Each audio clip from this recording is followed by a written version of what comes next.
Bismillahirrahmanirrahim. Assalamu alaikum wa rahmatullahi wa barakatuh. Du'as of afia, baraka, rahma, sakina for everybody, inshallah ta'ala, who will be listening into the live and who will be joining in. Alhamdulillah, summer continues. Alhamdulillah for the blessed days, for the strong, for the sunny hot days as well as for the rainy days. Alhamdulillah ala kulli hal. So, continuing with our book study, Raising Mentally Strong Kids by Dr. Daniel G. Amen and Dr. Charles Fay. Inshallah ta'ala, today the topic that we're discussing is loving discipline leads to mental strength. One of the things that I have realized now in my 40s is that you want to be a high achiever, you want to be successful, you want to be well balanced in deen and in dunya, in education, in your marriage, with your parenting, etc., etc., etc. The first thing that you need to understand is discipline. You need to understand what it means, how to be disciplined, what it is to be disciplined. And again, of course, discipline does have a negative connotation. We will discuss that. And I'm having my morning tea. It's 8:29 a.m. here in Delaware, USA. So, what does discipline mean for us? Discipline means it means either to majority, it means as if it is punishing somebody. In order to teach somebody something, we need to discipline them. What does that sound like? It sounds like as if it means we need to punish them, or we need to give them hard time, or we need to give them tough love so that they understand that they're not supposed to, or they are supposed to do X, Y, Z, right? However, the concept that we ought to hope and pray that kids make enough small and affordable mistakes when they are young so that they will have the skills required to avoid making life threatening or deadly mistakes when they are older, right?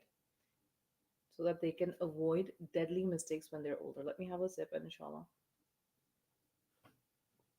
Continuing with it. So, for example, so Dr. Amen, many, many years ago, he went to an aquarium and he saw a whale show or a dolphin show or something, and one of the dolphins was not behaving well during the show. And so what the instructor did, she put the dolphin in a timeout.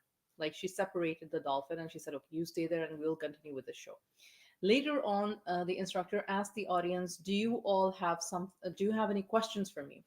And so Dr. Raymond said, "Why did you not hit the dolphin with a stick or poke it with a stick when it was not behaving, rather than you put it away, you moved that dolphin away from the rest of the group so that you can keep up your performance?" And the trainer was shocked. She was like, "How will that dolphin ever trust me if I hit it?"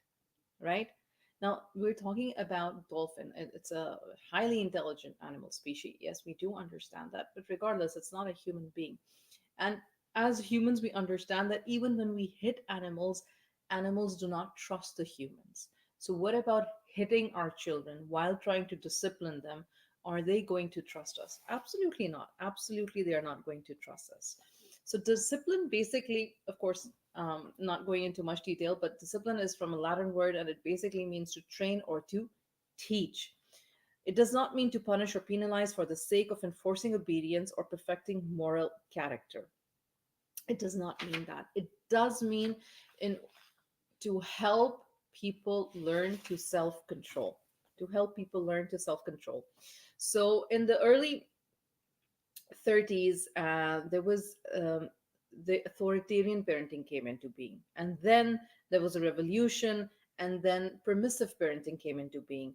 And then there was another revolution, and democratic parenting came into being. Now, I'll just briefly describe what each of them means. So, the authoritarian parenting is that, and they did an experiment, and they did an experiment with all these three types of parenting or teaching styles, you can say, in a classroom, right?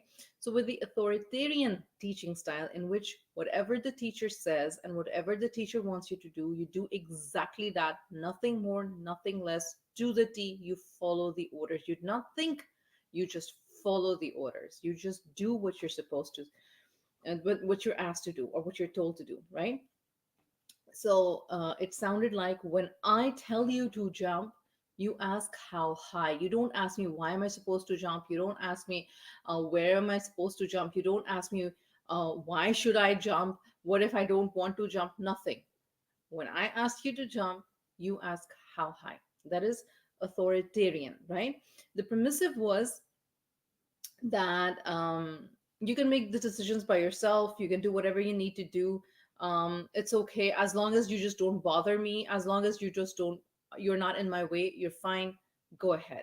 Okay, that is a permissive style of teaching. Democratic was that when the teacher acted as a facilitator and the group contributed to decision making. These are similar to the consultant parents who allow their children to make most of their own decisions, but who step in when necessary to maintain safety. And what did they find out? When they when they used all these three styles with the teachers and the children in the classroom, they found that when the teacher is present, the productivity of the authoritarian teaching was 70%. The passive was 33%, and the democratic was 50%. However, when the authoritarian teacher left the classroom, the productivity went out 29%. And for the passive ones, it was 33%. From 70, it became 29. Okay, so you need to realize, when the teacher was present in the class, the authoritarian teacher was present in the class, it was 70%. Once the teacher leaves, it becomes 29%. With the passive one, it was 33%, it remains 33%. They did not care the teacher was there or not, they were doing whatever they were doing. When the teacher is there, it's the same. When the teacher is not there, it's the same.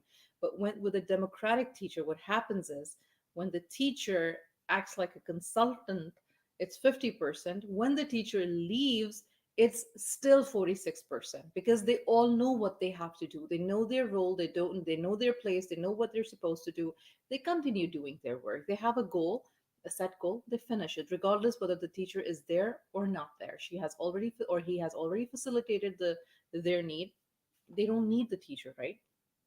So as parents, we need to ask ourselves if we have been tricked into believing that the first definition of raising our children, yani threatening them, scolding them, beating them, physically being abusive to them, or verbally being abusive to them, or shaming them, is going to make them disciplined. I have not seen that in myself. I have not seen that while parenting my children. A very funny anecdote. My girls are volunteering in summer school at the masjid. They're teaching Quran to 5 years old, 5, 6, 7, 8 year olds. And my younger daughter, she comes home like, those children, they don't listen. You know what I did? And it's really funny that my younger daughter, she's only 14, and she's so upset that the children are not learning. And she is trying to like control the classroom. And both of them, the good thing that has come out of both of them volunteering, one is 16, one is 14, and they're volunteering for younger kids, teaching them how to read Quran and how to memorize certain surahs from Juz Amma. Alhamdulillah. And it's so funny, like, I have so much respect for teachers. Oh my god, the parents need to sit with their children so that they can just give 15 minutes. You know, mama, I met with her parent, and even though my legs were shaking when I was saying this, because I thought, I don't know what she's going to say to me. You have to remember, the girls, they're 16 and 14, and they're talking to the parents who are well in their third 20 endings, 30s, or even 40s, and they have their children. And the girls are telling, as teachers, they're telling the parents, sit with your children at least 15 minutes, and please revise the Quran, please revise the surahs, please revise the tajweed rules. It's hilarious, it's hilarious. So coming but this was just sidetrack. This was just me reflecting uh, how difficult a teacher's job is. Coming back, effective parents are both loving and firm at the same time. Effective parents are both loving and firm at the same time. If you look back to the late 1960s and early 70s, there was a movement that likely began with people who had been hurt as children by authoritarian parenting. They rebelled, and this is important because whatever happened in the US, in the West, regarding the schooling system or regarding the parenting system, and then the $1 billion parenting book industry came out. And so you have books over the past 3 decades that give different senses of parenting, right? This idea of showing up for your children, this idea of understanding the brain, how the brain works in younger children, in teens and preteens, what's happening, how to what is the term, not gentle parenting, but yeah, sort of gentle parenting, or how to be active, how to be able to listen to them, respond to them, understand their nervous system. All of this is new. It's new. If you go and look for a book that was 30 or 40 years old in parenting, not all of them, I'm not going to say all of them were like that, but the ones that were really sorted out, or that were mainstream, were talking about the punishment kind of disciplining. They were talking about that. Now that's not the case anymore. But this is important to understand that in the 1960s and 70s, because of the 1930s authoritarian parenting, there was a wave that, okay, we're not going to do authoritarian parenting anymore. We're going to just let the kids be. And what happened was they rebelled by dismissing the dictatorial style of their own parents and adopting a permissive attitude that allowed children total freedom without limits or rules. The movement gave birth to a new slew of parenting books embracing free for all, never say no philosophy, making this leadership style a more commonplace. Unfortunately, the wave of permissiveness was a total train wreck. And those children who grew up with permissive parents vowed never to let their children run amok without supervision, and the pendulum swung back to the other side. So, very authoritarian parents gave rise to permissive people who wanted permissive parenting, gave rise to, again, authoritarian parents, because whenever the balance is tilted too much to either side, it becomes a mess. And that's why. So the guilt cycle was authoritarian parents, permissive parents, authoritarian parents, permissive parents. Either too strict or too lax. Too strict or too lax. And that wasn't helping. So so, do you think discipline is mostly about enforcing rules and punishing? It's not. Do you believe that it is your job to make your kids feel bad and experience significant distress when they make poor decisions? No, it's not. Because what's going to happen is it's going to rob their mental strength. We now know this. It's going to make them psychologically weak. It's going to dysregulate their nervous system. It's going to cause them a low self esteem. Of course, with the self esteem, also, I don't know if you remember this or not, but I think we have done a chapter or a recording on self-esteem as well. But there was a time where you were like, you're going to give a sticker to a child and stars to a child and make them feel so good about themselves, and everybody in the classroom is going to get cups because everybody needs to feel that they're valued. That was also too much of pampering the self-esteem. Okay, coming back to this. So now you need to ask yourself, do you ever feel guilty and stressed out about this, but you feel like you would be letting your child down if you don't operate this way? Which way? By shaming them, or by blaming them, or by highlighting how badly they've performed, etc., etc. Do you ever wish that you had better relationships with your child? Do you ever worry about rebellion, particularly when they leave the home as young adults? Would you like a better way? So, point number three is, do you believe discipline is a dirty word that infringes on a child's creativity or freedom?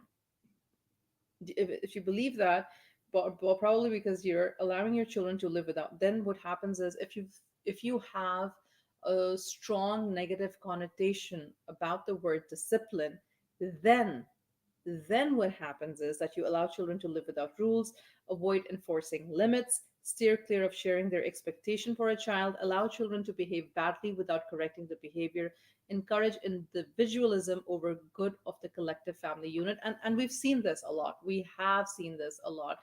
And I need to say this, as a parent, sometimes you don't realize your own bias. Um, one child is has more tantrums or is more difficult, and the other child is easy, and you keep asking more of the child that you think is easier than the tantrum child, and what happens is, again, the pendulum swings too right, too much to the right or too much to the left, and both the children are then out of control. What are you supposed to do then? what which child are you supposed to look at for some sort of relief? The parent gets like frustrated, right? Number four is, do you believe discipline is not about punishment, but rather a way to teach your children how to develop self-control? And if you believe that it is not a punishment, but a way to develop self-control, then that is the correct way. That is the correct way. And so loving discipline should begin early. Loving discipline should begin early. And then in the book, they give an example of a teacher, and this child is in kindergarten. And the child by nature is a perfectionist, a 5-year-old child. It's a boy.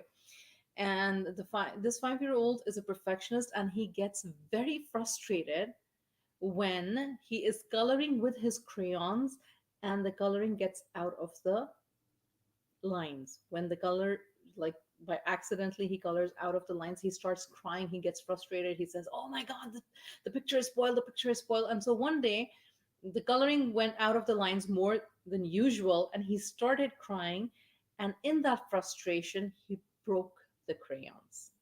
He broke the crayons. Now the teacher knew that the child is a lovely child. He's not harsh. He doesn't hit anybody. He just has this perfectionism kind of a nature, and she wanted to discipline him to have self-control. Now, I've talked about self-regulation. I've talked about co-regulation. Discipline can be used with self-regulation, with co-regulation. Self-regulation is like if I was a teacher, or if you as a parent were a teacher, and your child broke the crayon, or in the classroom the child broke the crayon, self-regulation would be calm down. I understand this child. I've had this child in my classroom for some time. I've noticed he has a mild behavior. Yes, he's a perfectionist.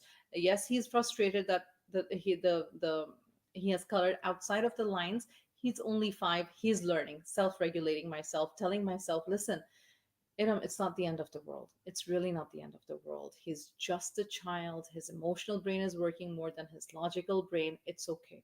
I calm myself down. Co-regulation is that the child is frustrated. Now I've self-regulated myself. I go to the child and I say, okay, I see that you're not doing okay. So what's up? In this book they say, oh Max, you're having such a hard day. You are having, because he's crying, he's frustrated, he has broken the crayon. So the teacher can she is just acknowledging what she is seeing, that you are having a hard day. Of course, frustrated and is a big word maybe for him. Sometimes the children have that kind of vocabulary, sometimes they don't, but just let's keep it simple. I see that you're having a hard day. And the child then responds. Now the child responds and says, I hate these stupid crayons. And the teacher then gently says, what do you think you're going to do about these crayons? Now, the topic is self-regulation and discipline, right? So she immediately brings his attention not to the colored picture, which frustrated him to begin with, and then he broke the crayons. She immediately brings his attention to the damage that has been done. And what is the damage? Not the picture. The damage is the broken crayons, because they belong to the classroom, right? And so Max is now like, he's of course he's ashamed, and of course he knows that he did something that he was not supposed to do. So he lowers his lip. Now she's observing his facial expressions as well, and he says, I don't know. And he put his head down on the desk and he cried. Then the bell rang for recess, and Max jumped, but the teacher stopped him from joining the other kids and said, you still haven't solved the problem of your broken crayons. Would you like some ideas? Would you like to give me some ideas of how to fix it? And then Max shouted, no. And then he put his head back down and he sat back again. So he understood, okay, I'm not getting a free pass. He understands that. Now, the teacher felt awful, but she bit her tongue and waited. A few moments later, Max looked up and said, do you have any tape? So when his head was down, it wasn't that he was pouting and just wallowing in his anger. He was, because she did plant that seed. Like, what are you going to do about it, right? And as a teacher, I've been a preschool teacher, and I've been in the classroom with 3-year-olds, 4-year-olds, 5-year-olds, and I'm a mother of 3 children, and they were at an age of 3, 4, 5, 6. I can say this example is very duly possible, but there are children who would not budge from their seat, that who would just put their head down, and the whole recess they would not give you any solutions. For those kinds of children, you have to ask more questions. Coming back to this. So she says, yes, I do have tape. Now he has small fingers and he's trying to, I should have had a crayon here with me. So with his so the crayons are small and he broke the crayon.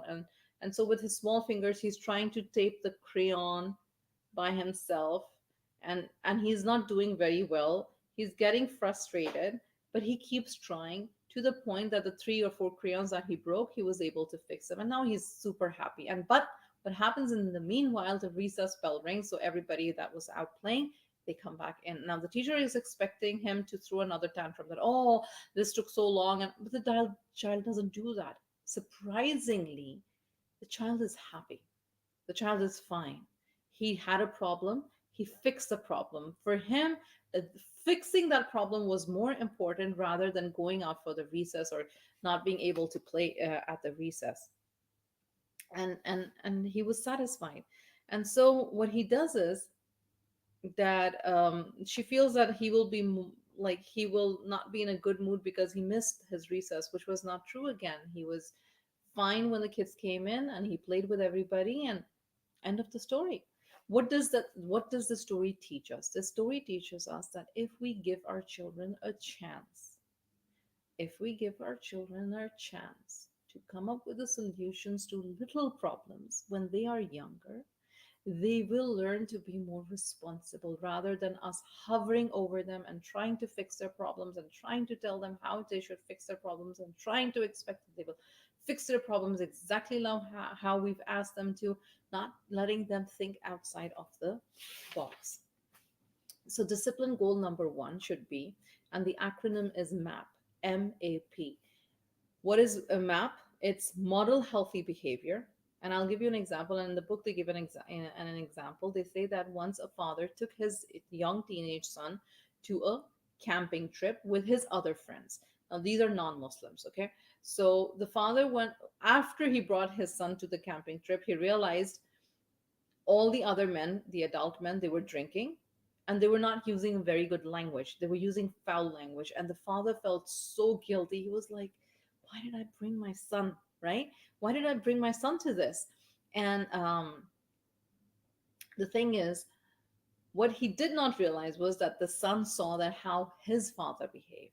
He was not drinking and he was not using foul language, which was a good example that even in peer pressure, even in somebody's company, you do not give in to your values, you stick with your values. Right? So that was modeling. Allow safe mistake, allow children to have experiences, live with the consequences of their actions, and solve their problems. We've already had that Max example.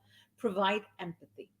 Number three is provide empathy, showing children that you care about their feelings just as Max teachers did, makes them feel respected, and that increases the likelihood that they will listen to you when you discipline them, which is absolutely true. Discipline goal number two, to help children learn when they are young, when the price tags are small, right?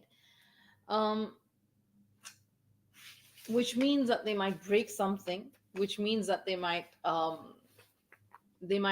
you might tell them like 10 times, be careful, be careful, be careful, and they will still manage to do the damage. It's okay, it's okay. So there are two types of discipline approaches, right? One is a sanitary approach in which you do not allow mistakes. If mistakes happen, you do not allow them to fix it, you just try to fix it. You become angry at them, you give them a consequence like a punishment, but they don't learn anything from it. The messy approach is that they accept that discipline can be messy, right?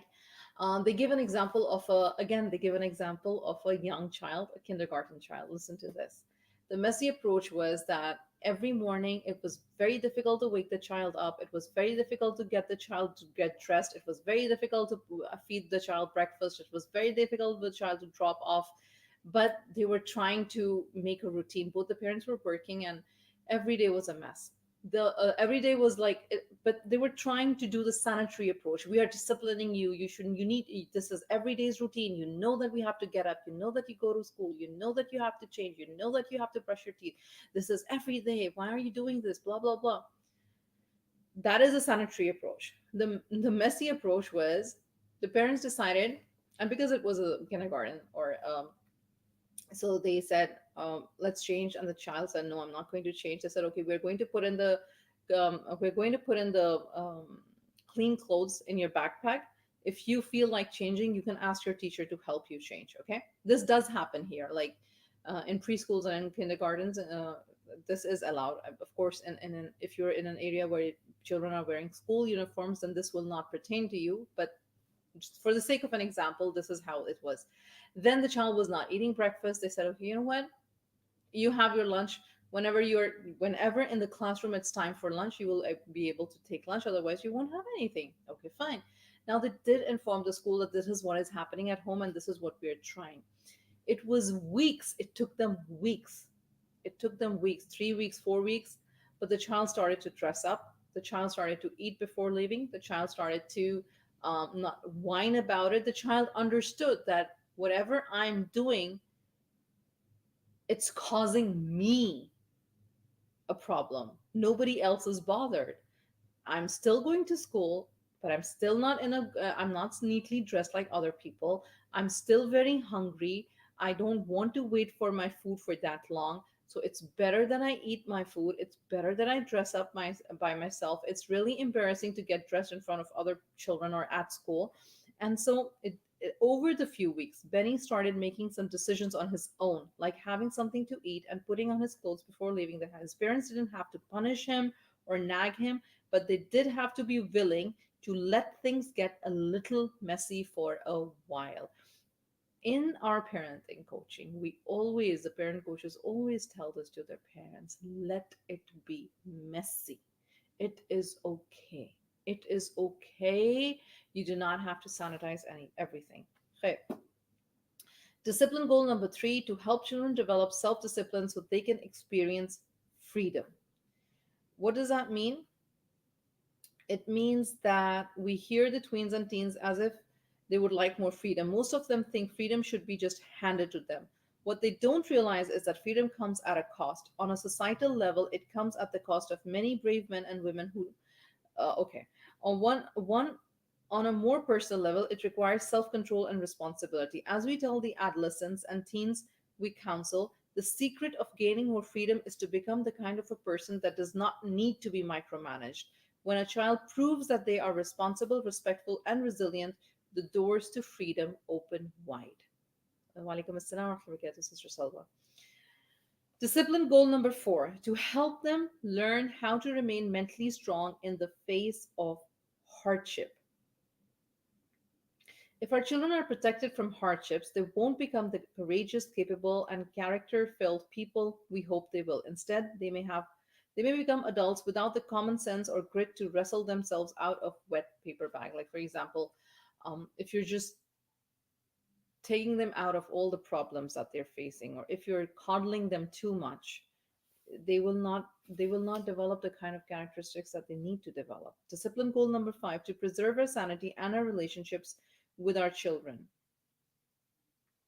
Healthy relationships also always require the healthy development of good limits and healthy accountability. Healthy accountability means, and I will continue and I will tell you what it basically means. The healthy accountability: model and teach the behavior you desire, right? Allow the children to make plenty of affordable mistakes. And when they say allow the children to make plenty of affordable mistakes, one of the examples that they gave was there was a 13-year-old girl, and she asked her grandma to give her, I think her immediate parent was her grandmother. So she said, the new school year is starting, so grandma, I need some new clothes, and I need to buy my book, stationery, etc., etc. So grandma gave her a certain amount of money, and she said, you know what, you're supposed to budget this so that you can get your clothes and your stationery and your new books in it. What the girl did was, now this is a 13-year-old girl, what she did was she went into the store and she bought two expensive dresses, right? And bare minimum was left for the stationery. And so when she started school, she just had those two dresses, and she kept repeating them until her class fellows started making fun of her, and they said, don't you have more dresses? You just come like alternating just two. That's it. That's all that you have. And so she went back to her grandma and she said, like, I need to buy more dresses. And the grandma asked her, what are you going to do? Because this will come at a cost to you. So what are you going to do in order to buy more new dresses or earn the money that you did not spend wisely before? What are you going to do? And then of course they were going to do chores. Now parents ask me this, that my child wants money from me, so should I pay them for the chores? I don't give money to my children for chores, but that is how our we've raised our kids. And also that is because my children did not hear from outside, because they were homeschooled, they were not in the public school system. So this also does matter. They how what kind of environment you have. So I'm not saying don't pay them for their chores. I'm saying I did not do it. I don't believe that they will then understand that this is their home, this is their space. We are supposed to keep it clean, we are supposed to keep it manageable, we are supposed to be respectful of the space, regardless whoever left the dishes on the table or whatever. There's no bickering about it. Oh, this is not my chore, I'm not going to do it. I'm fine with giving them money for doing chores. I'm fine with not giving them money. You have to know what your child's environment is like, what other parents around them are like, what other children around them are like, and if this is going to help them to become more responsible, then okay, fine, you're fine. Number three is when your child makes a mistake, demonstrate empathy rather than anger, lectures, threats, or sarcasm, right? So difficult, of course it's difficult, especially if you are a parent of a teenager. So I want to share this, that my son, is supposed to finish his online school. And I asked him one day, I said, how much is left? And he said, this much percentage is left. And I said, I want to check. And he said, no, you can't. I don't give you the right to go online and check, because I did not know the password, right, to the online website. And I said, and I saw his face. And now in my head, I'm screaming, like, I'm like, how dare you say that to you? I don't have the right. I'm your parent. I birthed you. All the dialogues that a mad parent can think of, all of those crossed my head, in my head. Like, but I saw his face, and he was smiling, and he had that twinkle in his eye. In Urdu we call it shararat, mischief. And I told myself, Iram, self-regulate. It's okay. He's playing with you. He's just coying with you. He's like seeing how you're going to react. And I just kept smiling back, and I said, oh come on, don't joke with me. Oh come on. Don't inside I was screaming. Trust me, inside I was screaming. I could have smacked him. Like, you're telling me that I as a parent don't have a right to know what you're learning? How dare you say that to me? But because of the smile and the softness of his eyes, I just copied that. I used that, and I just kept telling, "Oh, don't play with me. Oh, please tell. Okay, now come on, cholo, ho gaya. Like, okay, come on. Don't joke around. It's okay. Just show." And he did. And alhamdulillah, I was very happy with the percentage that he was getting and everything. But just that mind shift, just that self control eased the whole situation. We have to know how to do this in our heads, with our mouth, with our eyes, with our facial expressions. We have to know. Now, I did say that he was smiling. What if he wasn't?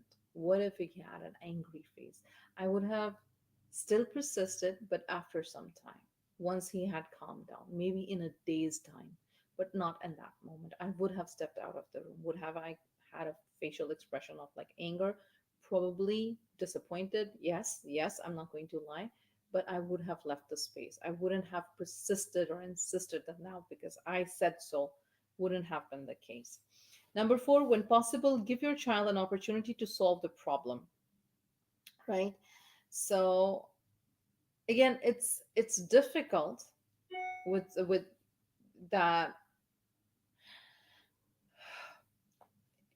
I think as mothers specifically, not as fathers. I think fathers have more patience. I think mothers don't. We just want to fix everything. We don't even let our loved ones finish their sentences. We complete their sentences for them. We give exaggerated facial expressions, and we have comical sounds that come out of our mouth when we are in that situation where our child is dealing with something, and so they get frustrated, they don't trust us completely, or they become like super closed off because they're like, oh, you're judging me, oh, you're judging me. I think we have this issue. I think women in general have this issue. They do it with their husbands and they do it with their children as well. Sons, daughters are different. Daughters, they animate equally, like the mom is animated, the daughter is animated, the sons aren't. So we need to understand how to keep ourselves calm, or our voice pitch decibels lower, even if we are frustrated, surprised, or we want to help them. Just restrain yourself from helping them, because literally, not literally, because they're not asking for help in the first part. When they are in a problem and they're open enough and they feel safe enough to tell us the problem, that is success. That in itself is success. Good, alhamdulillah, that they're telling us about their problem. This means that they feel that we are safe for them, that they feel that they will not be judged by us. They probably are thinking that we will empathize with them, or we will just agree with them. But usually that's the idea that they come up with. However, if we are not agreeing with them, the first thing should not be that, no, you're thinking wrong, no, this is not how it is, oh, come on, you're exaggerating. Oh, do not dismiss their concern. Even if I'm not agreeing with my child's concern, but they came to me with a problem or with a state of mind regarding something or somebody, my first job is to listen and not dismiss. Not dismiss, even if I disagree. Listen, okay, fine, I listen, then acknowledge. For example, here they say, uh, and take a cue from the dad whose 15-year-old son was having a difficult time with one of his teachers. So the teen comes and says, Mr. Conrad always is on my case. He's never happy with anything I do. The parent with empathy says, that sounds discouraging. The teen says, well, he just makes me mad. None of the other teachers give us homework on Fridays. And then the parent says, do you have any ideas about what you might do? The teen says, what do you mean? Me? Parent, yeah. You might what might you do? What might you do to work things out with Mr. Conard? The teen, oh man, the parent, that sorts of things are never easy. Please let me know if you'd like to hear what I've seen other people do. So he did not say that, yeah, like he understood that the child was frustrated that he has homework and the teacher always gives homework. The parent just asked a simple question. Why? What do you want to do about the relationship? He did not ask about the homework. He did not say the homework is necessary. He did not say, of course, at the year end it will all show in your grades. He did not say, so what are you supposed, what you just want to sleep around, like don't not do any work on Saturdays, and nothing. He just took that part where the child was frustrated with the teacher and he asked, what do you want to do about that relationship with the teacher? That's it. That's it. So that requires a lot of training on our part. I mean, Allah subhanahu wa ta'ala give us the wisdom to do that. Number five, when consequences are necessary, choose one that has some form of logical connection with the child's misbehavior or poor decision. And when I was reading this earlier, I was like, oops. When I was reading this earlier, I was like, in my earlier years of parenting, when I was not so wise, and my children, all three of them were doing hifz. And whenever I used to get frustrated with them, I would say, go read Quran. Go sit and you're going to read Quran for half an hour. And I made Quran a punishment task for them. They hated it. Instead of loving Quran, they became more distant from the Quran. Now, whatever it was that they were doing, whatever it was that bothered me, had nothing to do with the Quran, right? Had nothing to do with the Quran. And this is one of the, I think, highly made mistakes that we people do, especially in the households where we want them to be connected to the Quran, we overdo it. We overdo it. So the rule is that when consequences are necessary, choose one that has some form of logical connection with the child's misbehavior or poor decision. And they give an example of a mother. She was driving a car, and the sons in the back were not very were not very helpful. Like they were just squibbling along, and they were fighting, and they were yelling, and the mom's energy was drained. And so when she comes home, she was supposed to take them to another activity. And she says, you know what? All that fighting and squibbling in the car, it drained my energy. And in order to get my energy back, I think it's better for me to skip your class today so that you don't go wherever it was that they were supposed to go, so that I can be so that I can have enough energy to do the rest of the things that the house needs to do. Or my energy can, or I can recoup my energy if you help me clean the bathrooms. And that's what the boys did. The boys understood that, you know what, okay, we'll clean the bathrooms. She will not get more tired, and then maybe she can take us to that class. They really wanted to go for the class. So the consequence was attached to their behavior. And she wisely used this term that I have a drain energy. One of the things as a parents that I realized is that we see our children see us from a very young age as all in all, like we know everything. And then they go from, oh, my parent knows and does everything, to my parent knows nothing and does nothing. Okay, so that's a very quick transition that happens after 10 years of their age. But we're talking about younger children at this point, and usually with the younger children, they don't have this idea that my parent can get tired. My parent, they just know parent gets mad or parent gets happy. Either parent is yelling at me or the parent is hugging me and kissing me and telling me that they'll die without me. There's no other third thing that they get frustrated or they get overwhelmed or they get anxious or they get, or of course the mothers, they do keep telling their sons and their daughters, I'm so tired, I'm so tired, I'm so tired. So they understand. Or the parent gets tired.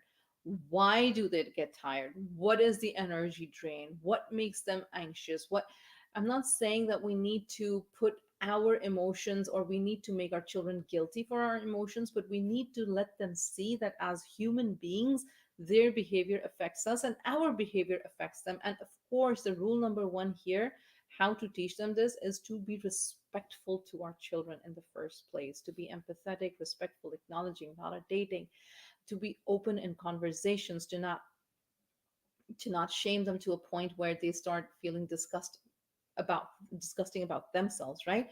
All of these things are necessary.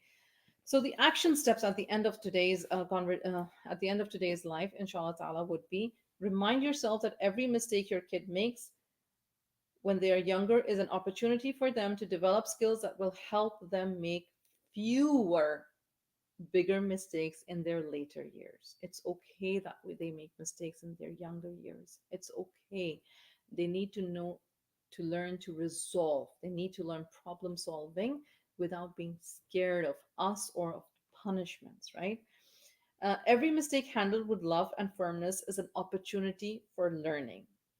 Practice 5 goals of discipline to help children discern what is wise and kind from what is foolish and uncaring, to help children learn when they are young and when the price tags are small, to help children develop self-discipline so they can experience freedom of making better decisions, of owning to the decisions that they make, to help them learn how to remain strong in the face of hardship. So you model your behavior. How do we bring them to that point? We model good behavior. We allow our child to make plenty of affordable mistakes. When children make a mistake, demonstrate empathy rather than anger, lectures, threats, or sarcasm. When the consequences are necessary, choose one with some form of logical connection with the child's misbehavior or poor decision. When you're stuck and can't think of a logical consequence, mention energy drain and come up with a consequence later. I hope, inshallah ta'ala, these are some of the helpful points. Inshallah, we will continue with our book, Raising Mentally Strong Kids. This one. And as you see, we're not even half of it. So it's an amazing book, actually. I really would recommend, would highly recommend getting this book, Raising Mentally Strong Kids. It has a lot of good foundational things to learn from. Jazakallah khair, everybody. Take care. Assalamu alaikum wa rahmatullahi wa barakatuh. Thank you for joining in.